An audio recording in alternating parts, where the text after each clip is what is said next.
Salut, c'est Reza et vous êtes sur la chaîne et vidéos de Toto Reza. Aujourd'hui, je vais vous parler de ma critique du film de Supergirl qui est sorti la semaine dernière au Canada.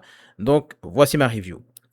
Pour ce film, ma note est de 6 sur 10, voire 5,5 sur 10. Pour moi, ce film est juste moyen, mais il est oubliable. Pour moi, il est du même acabit que Superman qui est sorti en 2025 de James Gunn, encore lui. Et en fait, pour moi, c'est la même recette. Mais on va y revenir. Déjà, on va vous parler du pitch du film.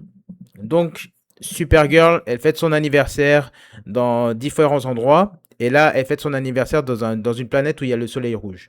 Comme vous le savez, toute la famille des L, donc Superman, Supergirl, etc., ils craignent le soleil rouge. Donc, ils peuvent saigner, ils peuvent boire de l'alcool et ils ressentent exactement les ressentis de l'alcool sur les humains. Une adolescente qui s'appelle Ruthie qui vient demander de l'aide à Supergirl. Supergirl n'est pas du tout enchantée par cette idée. Cette ado, elle vient parce que sa famille a été assassinée par un méchant du film qui s'appelle Crème. Et au début, comme je vous dis, Supergirl n'était pas enchantée par cette idée. Elle arrive juste parce que Crème vient empoisonner Crypto. Et à ce moment-là, elle décide d'aider la fille pour en fait sauver son chien Crypto. Donc en fait c'est allez, j'ai pas envie de faire ta mission, mais je vais quand même t'aider parce que je dois sauver mon chien.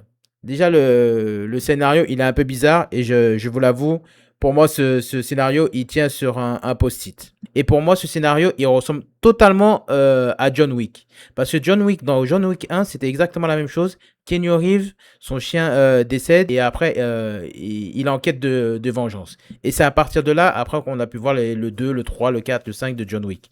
Mais c'est exactement ça. Donc les points positifs pour ce film. Bah, pour moi, c'est Emilia Clarke, faut dire la vérité. Elle excelle dans ce film. Ça change de Helen Slater du film de 84 de Supergirl. Là, tu vois une Supergirl méconnaissable, qui est bourrée, qui est sale, mais contrairement encore à la version de 84. Donc, elle apporte une certaine fraîcheur et puis elle joue bien son rôle. En deuxième, je dirais Jason Momoa. Il incarne Lobo. Lobo, ça faisait longtemps que les lecteurs de comics puissent voir Lobo au cinéma. Et franchement, ils l'ont extrêmement réussi. Et puis, tu vois qu'il aime ce rôle. Même si tu le vois quelques temps dans le film, tu vois qu'il est à fond dans ce rôle. Il se donne et tu as envie de le revoir sur des prochains films. Donc, Momoa excelle dans ce film. Mais franchement, il faut se dire la vérité. Si vous mettez en Aquaman, c'est exactement la même chose. Moi, je le préfère en Lobo parce qu'il cale plus avec le personnage.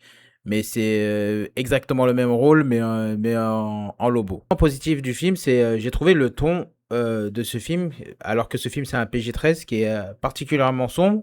D'habitude, tous les Superman sont colorés, lumineux. Là, force est de constater que le film est sombre. Parce que ça parle d'enlèvement de jeunes filles, meurtre de famille à l'arme blanche, un héros qui picole. Après, j'ai entendu dire que les effets spéciaux étaient pas bons. Moi, j'ai vu le film. Certes, il y a des effets spéciaux, c'est pas terrible, mais on va se dire la vérité. Dans la globalité, les effets spéciaux sont bons. Maintenant, je vais vous parler des choses négatives du film. Bah, le scénario, qu'est-ce que c'est que ce scénario-là? Même un petit de 4 ans, il aurait pu faire ce scénario. Ça craint. Le film, il essaie clairement de sortir des codes classiques du genre, avec une esthétique plus à la Mad Max. Donc, c'est plus grade, c'est plus sale. Mais l'intention est là. Donc, ils essayent de proposer quelque chose. Malheureusement, c'est là sur la partie négative, c'est que le scénario ne tient qu'à un bout de post-it. Et on veut plus voir ça en 2026. Malheureusement, c'est sûr qu'on va voir des films comme ça. Mais en 2026, non. Le deuxième point négatif, Crème. Et ce méchant-là, il transpire pas la peur, en fait. Tu dis, c'est un brigand comme les autres. En fait, c'est pas un méchant comme Brainiac ou Doomsday.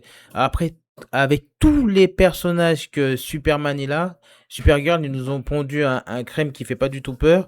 Alors que Superman, il a v'là des méchants. On dirait un autre personnage des Gardiens de la Galaxie. Et c'est ça qui m'énerve avec James Gunn. C'est toujours la même rengaine. C'est toujours exactement pareil. Nous, on aimerait bien que tu changes, James Gunn.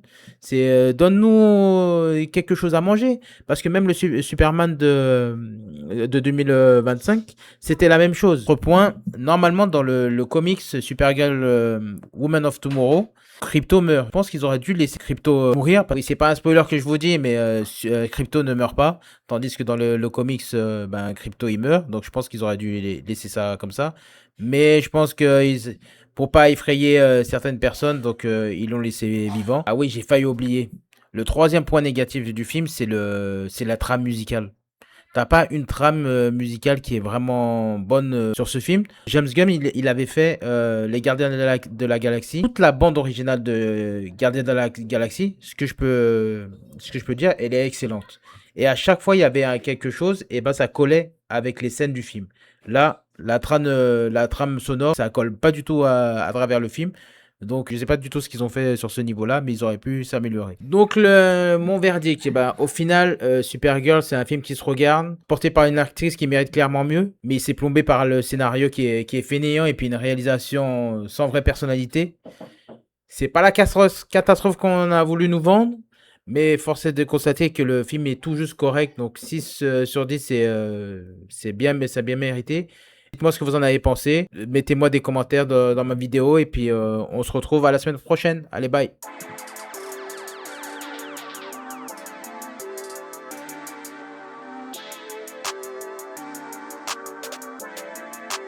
Perfect.